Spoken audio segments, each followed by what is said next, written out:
porque no os vamos a contar las 520 páginas. Esas ya, y porque llevamos coordinando los 6 meses, con lo cual ya las leí. Una más no pasa. Yo con Zapico la experiencia, él contó la suya y yo voy a contar la nuestra, ¿no? Yo pensé, este libro, bueno, yo sabía que vivías en Francia y tenés detrás de ti una obra, como dice Suso, historietista. Bueno, yo sabía que habías escrito mucho y que tenías muchas cosas importantes. Y yo pensé que para este libro tenías que ser tú, pero no tenía muy claro que quisieras. Bueno, perdóname, no porque no quisieras, sino porque me parecía que era pedir a alguien tan importante, con perdón, que nos hiciera unas cuantas cosas. Entonces, primero pensamos, bueno, la portada será más o menos, eso será fácil, entre comillas. Pero luego queríamos hacer la exposición, pero claro, la exposición no la ibas a hacer tú, sino que la teníamos que fabricar. Y entonces pensamos, ¿qué le podemos pedir a Zapico que nos haga, que nos sirva de polivalencia para poner en distintos sitios? Luego vinieron los podcasts y otra cosa. Entonces él nos hizo varias viñetas, ¿no? Una viñeta era la del Cervantes, que bueno, la veréis ahí cuando sale. Por supuesto era Barreiro escribiendo a máquina, tremendo, eso, vamos, me pareció una cosa buenísima. Y luego, ¿qué más cosas había que destacar? Pues había que destacar el paso, la retirada, el paso a la frontera, que yo te dije, pero sí, yo no vi fotos con cadenas. Y me dijo, pero bueno, es que pensar que estaba bastante ignorante yo del asunto. Y efectivamente sí que hay un sketch ahí con las mujeres están y los gendarmes están detrás de unas cadenas, ¿no? Hay una frontera que no pueden pasar porque están ahí con las... Y luego era importante, tal y como dijo Suso, o nos pareció importante, que eso lo hablamos con Martín, que es quien hizo la exposición, que las mujeres participaban, por supuesto, trabajaban, participaban, pero a su vez se reunían para poder compartir, ¿no?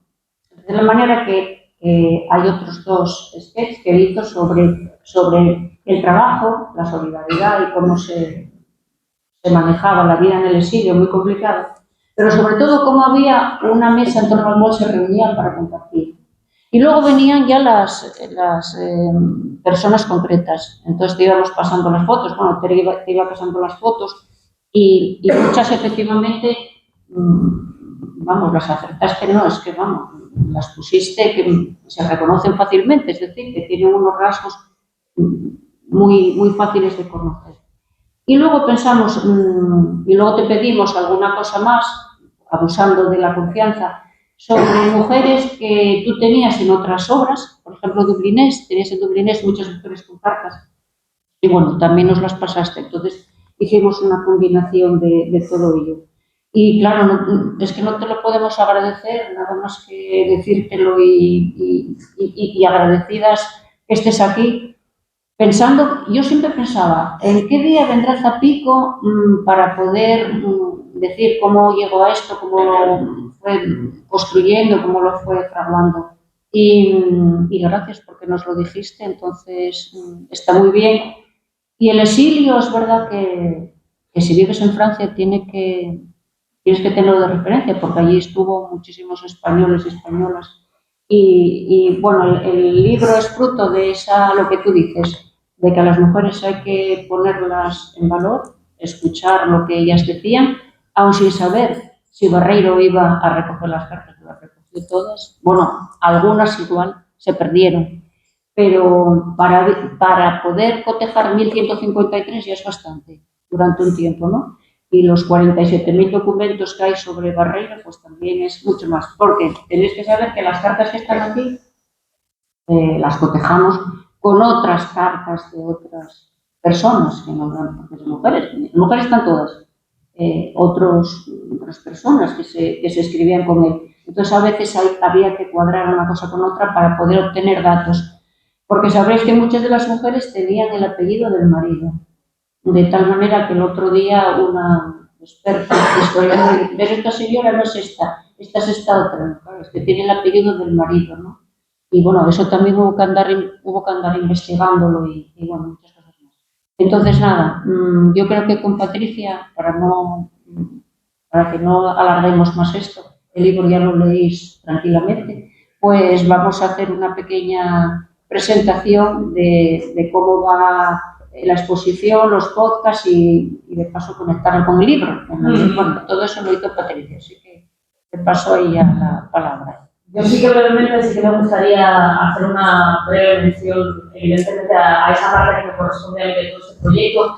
También me gusta decir que es transmedia, porque efectivamente, aunque el libro es el paraguas, digamos, que lo acoge todo debajo, tanto la exposición como la unidad didáctica y como los podcasts, que es lo que me tocó a mí, y una parte también de esa parte de la unidad didáctica que está pensada para trabajar en institutos. Sí que me gustaría un poco primero agradecer que la Fundación José Barreiro pensara en mí para trabajar con este material, que para mí ha sido pues, un auténtico lujo, un auténtico privilegio, porque yo normalmente, es verdad que además de mi trabajo en la radio, realizo podcasts relacionados con la memoria democrática, pero normalmente trabajo con memoria oral, es decir, con entrevistas, con personas que me trasladan sus vivencias, sus experiencias o las vivencias de sus familias.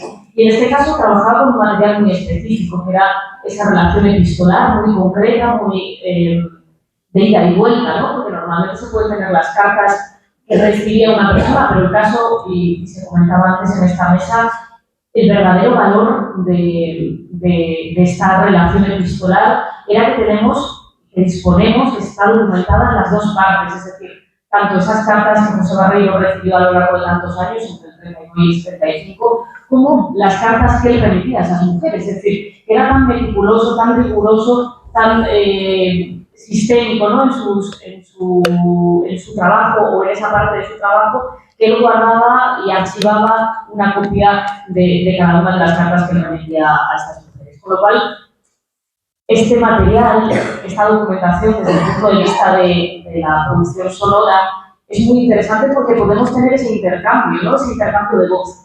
Y cuando Carmen me planteó en primera instancia pues la idea de desarrollar esta otra vertiente, ¿no? del libro, es que yo siempre digo que es un complemento, porque realmente yo ahora estoy leyendo el libro, ya llevo más de 300 páginas, y obviamente me he pasado muchos meses leyendo esas cartas, poniéndoles voz, también distribuyendo un poco cómo se iban relacionando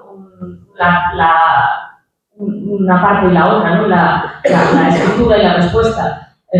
Y cómo armar todo eso dentro de un contexto, porque no se trataba solo de dramatizar las cartas, sino que había que explicar quién era cada mujer, en qué lugar se encontraba y cómo había llegado allí, ¿no? Cuáles eran sus familiares, cuál era su situación, de dónde venía, ¿no? de qué situación de Asturias venía, etc.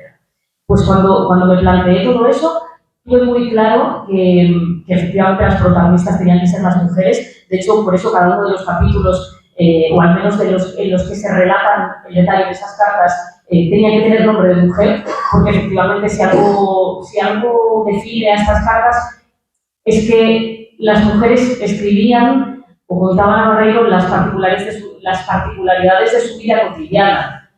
Las cartas que los hombres remitían a Barreiro es verdad que eran muchísimo más políticas. Hay muchas cartas de mujeres con un gran contenido político, pero es verdad que las mujeres, no sé si por esa sensibilidad que tenemos ya per se, iban más allá, ¿no? O sea, al final es esa relación que trascendía lo político, era una relación de amistad, de cariño, en algunos casos incluso sin llegar a conocer a Barreiro, siempre no por de Rosario Angélica, porque no se conocían en persona, pero llegaron a desarrollar esa relación prácticamente familiar. Con lo cual esto demuestra que estas cartas obviamente no estaban pensadas para que pasados 50, 60, 70 años alguien les pusiera voz, pero sí que tienen un valor importantísimo porque dan cuenta ya primero del papel tan activo, tanto política como sindicalmente, que tenían estas mujeres, que muchas veces se piensa, ¿y dónde estaban las mujeres en la República? ¿Dónde estaban las mujeres en la Revolución del 34? ¿Dónde estaban las mujeres durante la guerra? ¿Dónde estaban las mujeres en el exilio? Pues las mujeres estaban ahí, tenían un papel importante. Y ese papel importante y ese mensaje y esa defensa de los valores republicanos y democráticos queda muy claro en estas cartas. De la primera a la última, es decir, algunas en mayor o menor medida, pero todas tienen muy claro ese compromiso con el partido y tienen muy claro ese compromiso con sus valores democráticos. Por lo cual, para mí, ese reto, ¿no?, de trasladar todo ese contenido, todo ese material estaba escrito, que estaba documentado, pero que había que ponerle voz y había que ponerlo en ese contexto singular, ¿no? de aquel periodo histórico concreto, pero para que alguien que no conozca la historia de estas mujeres y quizá tampoco conozca la historia del exilio asturiano, del exilio republicano español, pero en concreto también del exilio asturiano, que ese es, digamos, el punto de partida de esta primera diapositiva y también en la exposición, pudiera conocer no solo la historia de estas mujeres y la historia de las mujeres en el exilio, sino también la historia general del exilio asturiano. Y es el punto de partida en octubre del 36. Bueno, Patricia, y no me extiendo más porque... Sí, hay que empezar con la presentación. No obstante, en el hilo conductor, solamente voy a decir una cosa rápida. Hay un hilo conductor que cuando lo leáis lo vais a ver perfectamente. Hay que empezar en la República, porque la República es el referente para estas mujeres, lo que, por tomar lo último que dices. De tal manera que lo que queríamos era arrastrar desde la República hasta el 75 toda la participación política y la presencia de las mujeres. Todas las que están, que ese trabajo lo hizo Cristian Racel, que está en la primera parte, el legado de la República, a todas las intentamos seguir, pero no todas, claro, no, las 56 estuvieron aquí, pero bueno, no todas las pudimos seguir. Pero estuvieron en la República, estuvieron en Cataluña, estuvieron en la retirada, se situaron en Francia, después en otros países, y hasta el 75, muchas no volvieron, ¿sabéis? Algunas volvieron, otras no pudieron volver, otras se murieron, ya no se murieron en Asturias, sino fuera no pudieron volver. Todas están impregnadas por los valores republicanos.